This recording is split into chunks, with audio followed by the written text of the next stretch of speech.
Buenas tardes, queridos amigos. Se abre este acto extraordinario para recibir como académica de honor a la ilustrísima señora doña Elena Laverón. Quiero pedir disculpas por este barullo que se ha formado. El tráfico en Málaga es infernal y se querían proyectar unas diapositivas de la obra de Elena. Sebastián García Garrido venía en un taxi y ha llegado un poquito tarde. No es culpa suya y le agradecemos su voluntad. Dos académicos y el numerario de la sección de escultura van a ir a recoger a doña Elena al despacho del fondo para que se incorpore a la sesión.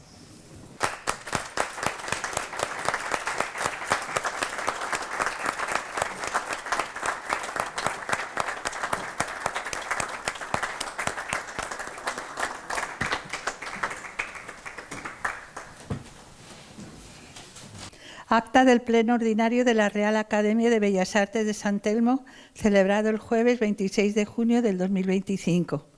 A las 5:30 horas del jueves día 26 de junio del 2025, bajo la presidencia de doña Rosario Camacho Martínez y actuando como secretario don Francisco Ruiz Noguera, se reúne el Pleno de la Real Academia de Bellas Artes de San Telmo en su salón de actos de la planta segunda del Museo de Málaga. En el punto 2, en el informe, la señora presidenta informa de los siguientes asuntos. En la Junta de Gobierno, celebrado el pasado 17 de junio, por consenso general, se planteó, al haber fallecido nuestro académico de honor, Mario Vargas Llosa, proponer el nombramiento de la escultora Elena Laverón como académica de honor. En el pleno de hoy se presentará la propuesta para su votación. Efectivamente, en el punto 3, votación, tuvo lugar la votación para cubrir una plaza de académica de honor. Se expuso la propuesta de la Junta de Gobierno, mencionada más arriba en el informe de la presidenta, en favor de la escultura doña Elena Laverón. En votación secreta fue aprobada de forma unánime por el Pleno. Se acordó que en el futuro acto de toma de posesión la laudatio fuese pronunciada por el miembro de la sección tercera, escultura, por don Jesús López García, Suso de Marcos, que aceptó. Estimada señora y querida amiga Elena, es mi deseo expresarte la más sincera enhorabuena por tu nombramiento como académica de honor de la Real Academia de Bellas Artes de San Telmo. Esta designación es un merecido reconocimiento a tu trayectoria, dedicación y talento.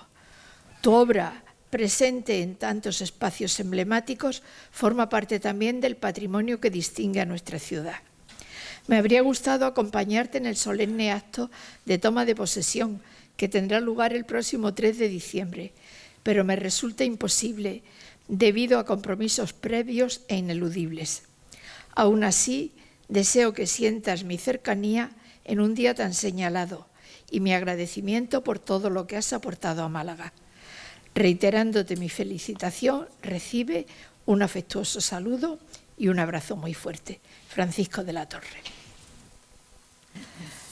Bueno, pues antes de la imposición de la medalla, yo voy a tomar la palabra para dirigirme a Elena, pero lo primero es darle las gracias por esta preciosa escultura que nos ha traído de una menina, una figura que también es muy característica de sus figuras femeninas y que aceptamos con muchísimo gusto y que pasará a ser expuesta en el museo.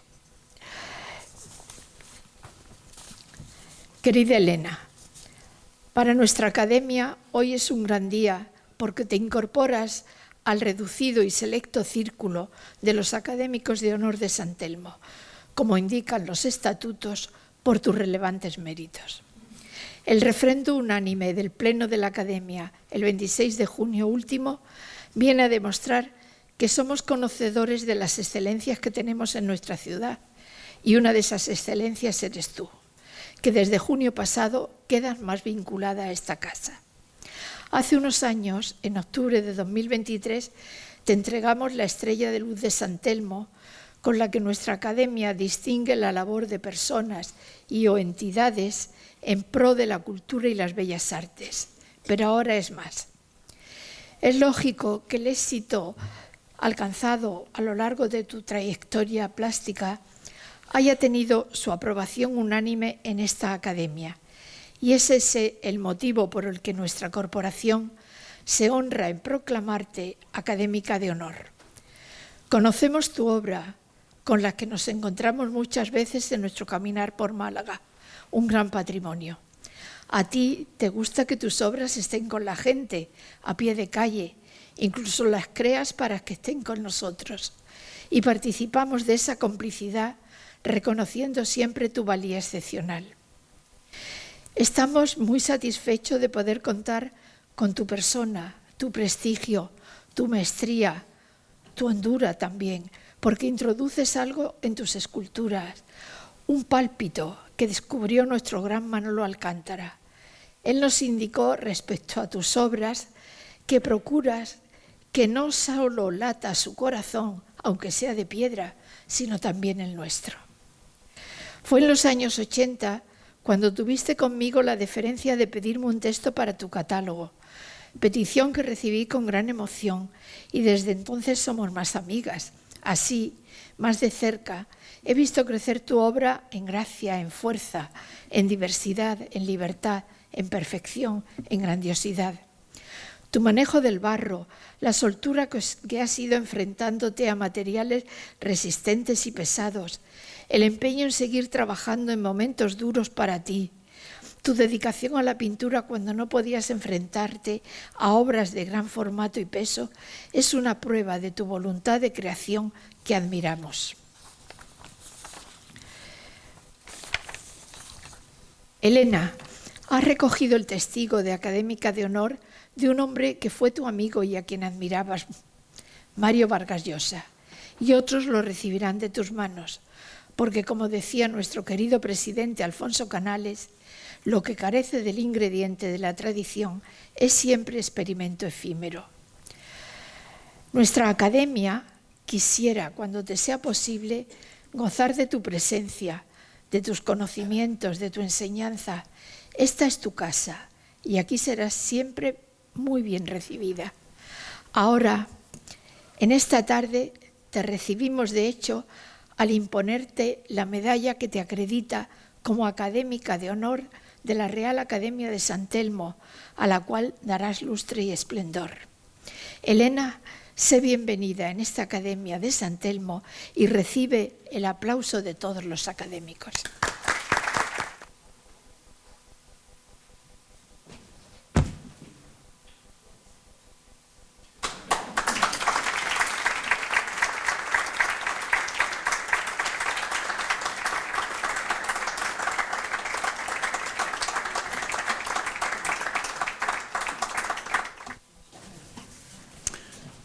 Excelentísima señora presidenta, ilustrísimos académicos y académicas, señores y señoras.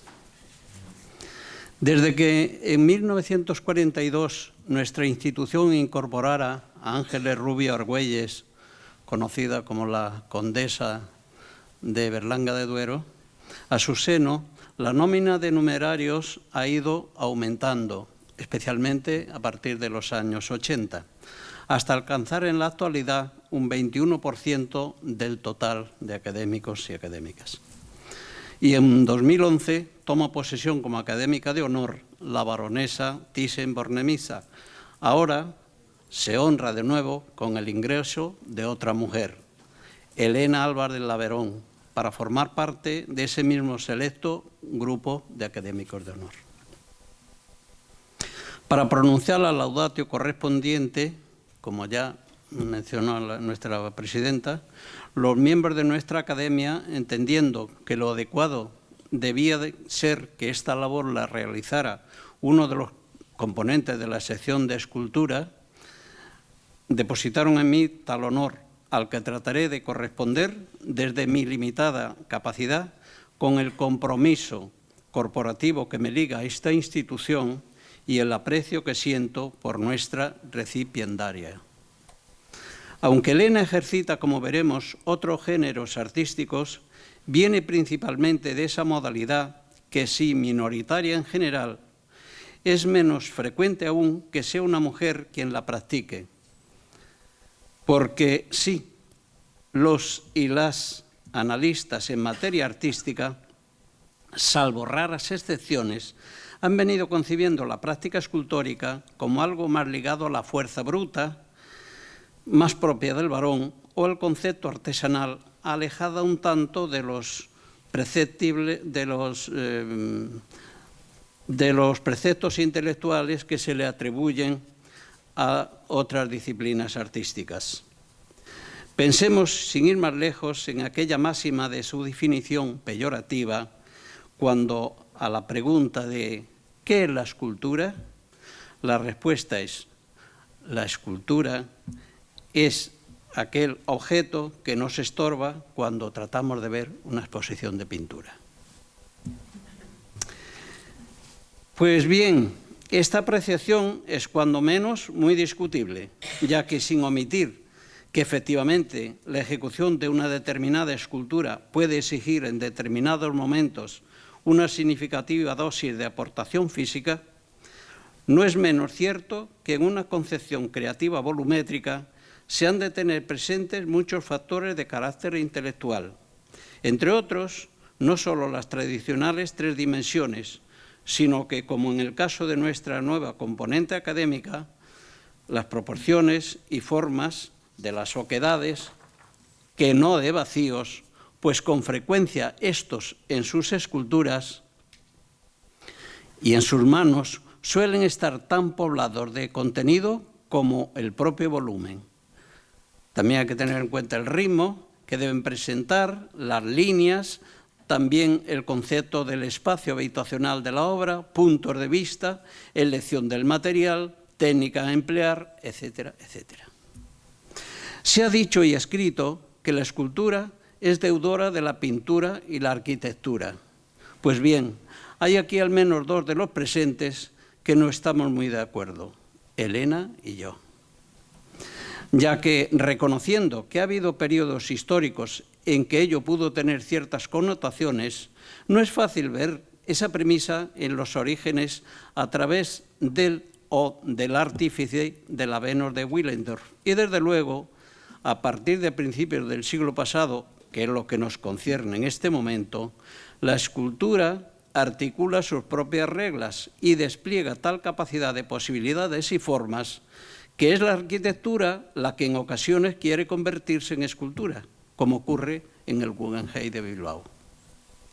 Nuestra escultora nace en Ceuta, en el año 1938, como consecuencia del destino militar de su padre en el protectorado español, al que sucesivamente van trasladando por distintas poblaciones marroquíes, por lo que los primeros recuerdos de aquella niña quedan sustanciados en el paisaje y aquel mundo oriental, de lo cual beberá su desarrollo personal y artístico, hasta el punto de que el cierto primitivismo que para algunos analistas rezuma su obra escultórica procede de este periodo iniciático vital. Su inclinación en principio por la pintura encontró su guía a través del profesor de dibujo del Instituto de Tánger, Julio Ramis, a quien reconoce como su primer maestro. Cuando cuenta con 16 años, su padre es destinado a Girona, donde continúa sus estudios de pintura, en este caso con el acuarelista Jaime Roca del Pec, quien por medio de la enseñanza de la técnica también la acerca al paisaje catalán vecino de los Pirineos, en contraste con lo antes vivido de corte rifeño. Pero la pintura no acaba de llenar su alforja de pasiones y aparece otra que se decanta por el modelado.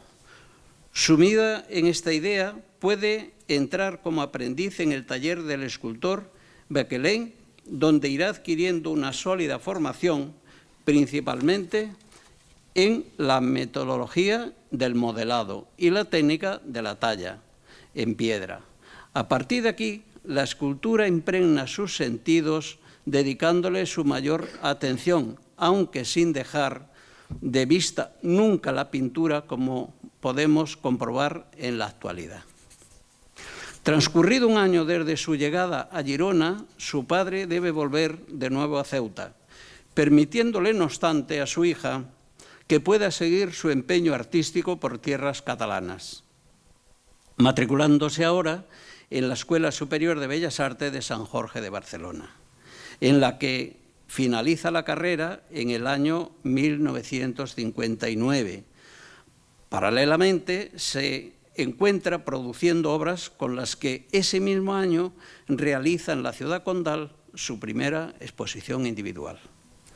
Su interés por las posibilidades que se derivan del barro le lleva por estas fechas a ingresar en la Escuela Massana de Barcelona, en la que no llegó a encontrar del todo su objetivo, pero sí el punto de partida para que la ceramista Angelina Alós la admitiera en su taller de Esplugas y poco más tarde, viendo su interés y progreso, la colocara al frente de un taller cerámico que había pertenecido al doctor Zaumer.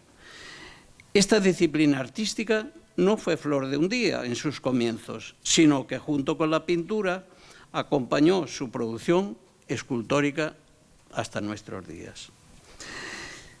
En el año 1958 fue muy determinante en su afirmación artística, ya que fue distinguida con el Premio de Dibujo de Educación y Descanso, y el más significativo para ella, el Aristide Maillol de Escultura, que implica una beca de ampliación de estudios en París, ciudad a la que se traslada al año siguiente para estudiar en la Grande Chavier, en que en teoría operaba bajo la dirección del escultor cubista Ossip Zaquin, pero la realidad fue que la escasa operatividad, falta de rigor y bajo nivel de aquella promesa abandona aquellas instalaciones, pero todavía no la ciudad de la luz, porque allí busca también otros conocimientos a través de otros vínculos artísticos que ofrecían, pues, por ejemplo, los museos, exposiciones y un ambiente de modernidad que contribuyeron notablemente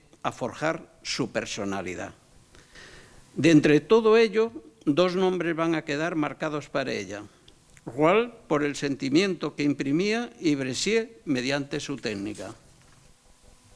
Concluidos los estudios, se traslada a Ceuta, junto a su familia, y accede a dar clases de dibujo en un instituto de enseñanza media, y aunque no escatima su entrega al alumnado, reservaba, sin embargo, su energía para su vocación creativa a través de un improvisado pequeño estudio que dio lugar a varias exposiciones en la península, utilizando distintas técnicas.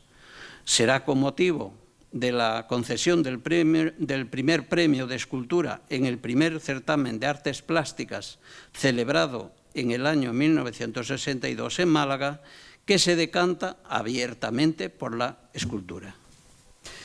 En este nuevo periodo ceutí conoce al ourensano de Allariz, Aser Seara, que por entonces estaba en aquella ciudad completando el servicio militar obligatorio. 2 años después se casan y toman, como muchos otros españoles, rumbo a la emigración. En este caso, el punto de mira de los dos fue Alemania, en donde Aser podría ejercer su doctorado médico sin las trabas que aún podía encontrar en este país debido a su procedencia de familia republicana. Por su parte, Elena aprovecha al máximo todo lo que aquel medio le ofrece, ya sea formándose o exponiendo, haciendo bueno entre los dos aquel dicho de Julio Camba, en el cual sostenía que los españoles iban a Alemania a hacerse sabios. 3 años después regresan a Málaga y en una casa situada en los aledaños del Puente del Carmen, en el barrio del Perchel, Aser, junto con otro colega, instalan una consulta médica.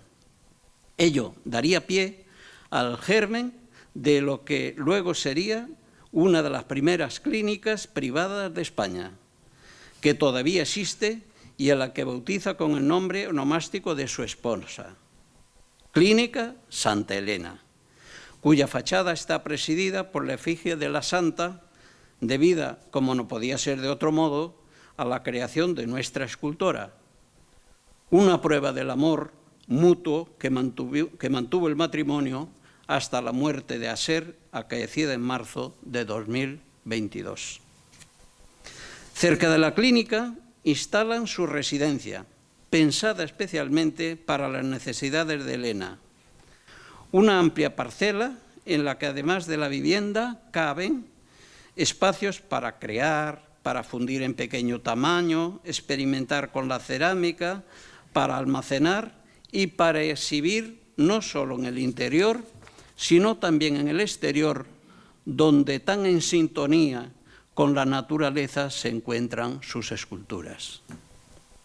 En 1964 comienzan a celebrarse en Málaga los denominados Salones de Otoño y en la tercera edición participa Elena, un signo de su positiva integración en la vida artística de esta ciudad y punto de partida para otras metas cercanas, como fueron en 1970 los premios de la Octava Bienal de Alejandría, representando a España, y en la Bienal Internacional del Deporte en las Bellas Artes de Barcelona. A partir de aquí, y salvo algunas excepciones, como la convocatoria para el Monumento a los Donantes de Órganos de 1999, abandona la concurrencia a certámenes para centrarse sin presiones en su producción. Una producción de cuyos variados análisis me quedo, en este punto, con la extracción de unas descriptivas palabras correspondientes a un párrafo de su amiga y presidenta de esta academia, Rosario Camacho. Dice nuestra presidenta: en su obra, la línea recta y la curva, con predominio de esta, se combinan en una función no solo de factores de volumen, ritmo y armonía, sino también como un esquema sintetizador en el que los elementos simbólicos complementan a los formales. Menos mal que no nos hemos pisado las palabras, claro. Ello será una constante que identifica su obra, desde el género humano como punto de partida, hasta su deriva en sintetizadas formas que llegan en algunos casos a la abstracción, como podemos comprobar en su obra Hombre recostado en 3 módulos, realizada en mármol travertino romano en 1989 e instalada en uno de los lagos del Parque del Oeste, constituyendo un ejemplo, además, del dominio adquirido en la técnica de la talla en piedra. Junto con la obra denominada Pareja tomando el sol, realizada 3 años antes en piedra caliza, esta vez, y ubicada cerca del castillo de Bilbil en Benalmádena. Con anterioridad, en 1971, había realizado el grupo denominado Familia de Pie, que se encuentra frente al Estadio de la Rosaleda, en Málaga, practicando en esta ocasión otra técnica, la de la piedra artificial. Esto es, básicamente, armazón metálico, resina de poliéster, fibra de vidrio y carga de áridos. Pero el material por excelencia en el que se desenvuelve nuestra escultora es el bronce. Ya saben, esa noble aleación que puede variar en función de varios factores, tales como la técnica a la arena o la cera perdida, tamaño grueso de las paredes de la obra a fundir, etc., pero que suele presentar un 83% aproximado de cobre, un 5,5% de estaño, un 5,4% de plomo y en torno al 5,3% de zinc. El pequeño resto se completa con otros materiales, tales como el níquel o el hierro.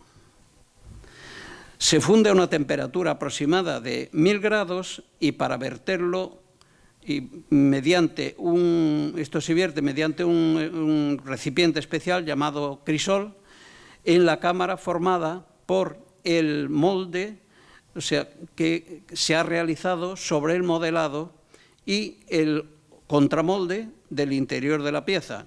El resultado es el material más alto de durabilidad y, por lo tanto, muy apto para espacios exteriores. Además, los distintos tonos de pátina que se le pueden aplicar permiten una jugosa posibilidad expresiva. Esto, voy a hacer un inciso en la lectura, una breve reflexión. Habrán visto ustedes como muchas de las esculturas en espacios públicos realizadas en materiales como mármol principalmente, y además no siendo demasiado bien concebidas, teniendo en cuenta el propio material y el espacio donde se van a ubicar, en este caso, como digo, en espacio público, ocurre que suelen tener pues sufrir atentados, y con frecuencia pues les falta, principalmente en las caras, lo primero que se rompe normalmente es la nariz, ¿no? Que es un elemento que sobresale más.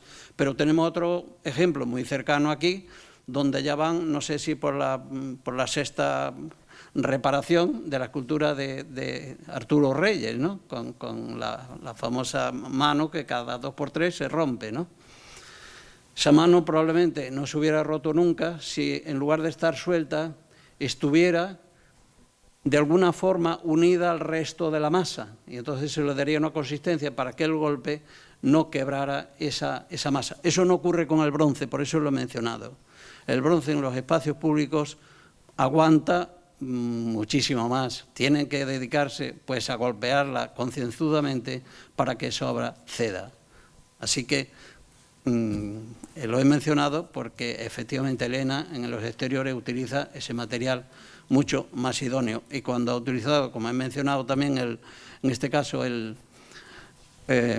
mármol, el travertino, lo hace para un espacio que ya de por sí está protegido con el agua, y además las formas son suficientemente consistentes como para aguantar esa masa, para aguantar un posible golpe inadecuado, ¿no? Bien, pues ya sigo. Es en este material, el bronce, en el que realiza las siguientes obras situadas en el entorno malagueño, y que iré mencionando por orden cronológico. El nacimiento de Eva, de 200 centímetros de alto, que realiza en el año 1982 y que podemos ver en la plaza Costa del Sol, en Torremolinos. Familia de pie, con 400 centímetros de alto, correspondiente al año 1989 y ubicada en la colina, en Torremolinos. Pareja de pie con hueco, de 300 centímetros de alto, ejecutada en 1990 y que se encuentra en la urbanización Bahía de Marbella. Mujer banco, que cuenta con 290 centímetros de largo, fue realizada en el año 1995 y está emplazada en la calle Cauce de Torremolinos. Figura en 3 módulos que alcanza 1.500 centímetros de alto, fundida en 1996, en este caso en una fundición, un taller especializado de fundición que por pocos años, desgraciadamente, existió en Antequera, y que está esta obra ubicada en la rotonda de entrada al Boulevard Luis Pasteur en Teatinos. Es de resaltar en el frente y en la espalda de esta pieza el ejercicio de síntesis entre línea recta y la curva para concentrar en un solo personaje la dualidad del cuerpo del hombre y de la mujer. De alguna manera conecta con las palabras, en este caso, de Charo, ¿no?, que mencionaba en su... La siguiente en la lista de obras en la cercanía será el Marengo, que con sus 500 centímetros de alto y también alto pedestal, constituye desde 1997 un acertado homenaje a aquellos esforzados hombres de esa mar que impregna el litoral malagueño. El conjunto de 5 figuras sobre otros tantos oficios de 200 centímetros de alto, realizado en 1999 y ubicada también en la Plaza Costa del Sol de Torremolinos. Y finalmente, en este selecto recorrido por la cercanía, mencionaré el grupo de 4 personajes homenajeando al voluntariado en el parque, en este caso de Güell de Málaga. Miden en estas obras 200 centímetros de alto y que fue fundido en el año 2011. Pero la obra de Elena no se limita a nuestro entorno, sino que alcanza una sustantiva proyección en puntos de la geografía española y en el exterior de nuestras fronteras. Ejemplos de ello son Familia Sentada, realizada en piedra artificial en el año 1969 y ubicada en el espacio de escultura pública de Leganés, en Madrid. Pareja Sentada, del año 1975, que mide 193 por 170 por 116 centímetros y que se encuentra en el espacio Wawin de la UNESCO en París. Mujer recostada, de 47 por 125 por 35 centímetros, fechada en 1976 y perteneciente a colecciones privadas del México y Estados Unidos. La titulada Pareja recostada, de 210 por 210 por 150 centímetros de dimensión, creada en 1991 y perteneciente a una colección privada en Roma. Y, lógicamente, no podía faltar una obra pública suya en su ciudad natal. Y esto se cumple con el monumento a las 4 culturas, realizado en 1999, de 400 centímetros de alto, y que está instalado en la Plaza de los Reyes de Ceuta. Más recientemente, en 2017, se instala en la iglesia de San Pedro Bautista de Ávila su escultura sobre Santa Teresa, por no mencionar su variada colección privada en la que destacan unas muy expresivas cabezas. Últimamente, y como cerrando el círculo, Elena ha vuelto al relax de la pintura a través de la excusa de unos retratos que le sirven para jugar con la carga expresiva del color en forma de manchas individuales, generalmente bien empastadas, que se disponen a la búsqueda del alma que a menudo se esconde detrás de una faz.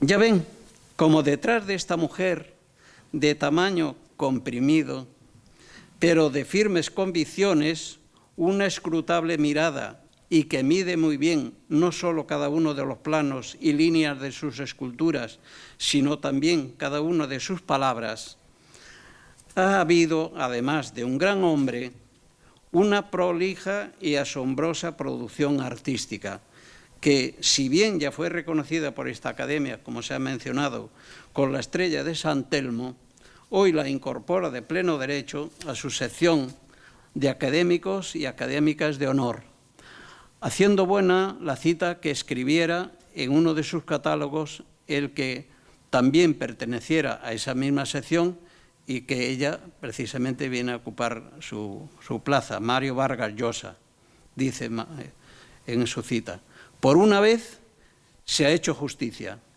Elena Laverón ha dejado una marca imborrable en la escultura de nuestro tiempo.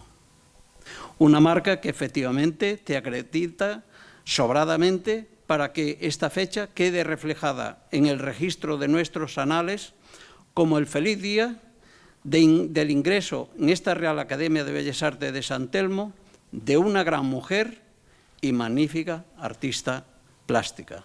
Bienvenida, Elena, a esta Real Academia.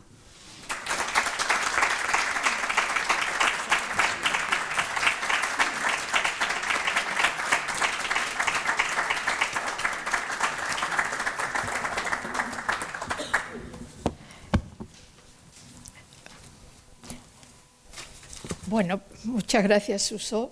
Ha sido una laudatio muy completa y una lección sobre la escultura y la biografía de Elena. Finalmente, no sin antes expresar nuevamente nuestra satisfacción porque Elena se encuentre en la Academia de San Telmo y con honor, yo debería levantarle sesión, pero como ha habido este desfase al principio, que las diapositivas han llegado un poco tarde, pues hemos pensado proyectarlas ahora. Siempre es un regalo para la vista. Venga, ponlas.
Bueno, pues también muchas gracias a Suso por su intervención y a Sebastián García Garrido por esta magnífica selección de imágenes, que además en su admiración por la obra de Elena la ha debido preparar nueva, porque esta no es la que conocíamos. Yo creo que esto, y faltan. Bueno, pues otro día nos tendrá que dar otra sección. Y entonces, y quiero expresar nuevamente mis gracias a Elena por haber accedido a ser académica de honor de San Telmo. Los amigos me preguntaban cómo lo habíamos conseguido, sabiendo cómo es ella, tan humilde que no quiere estar en nada oficial, pero bueno, hemos tenido esa suerte. No. Y nosotros le agradecemos muchísimo que haya cedido y le agradecemos también este presente tan entrañable que nos deja en la academia. Y ahora sí, Muchísimas gracias. pues nada. Estoy muy emocionada. Bueno, pues no hay que hablar. Se levanta la sesión.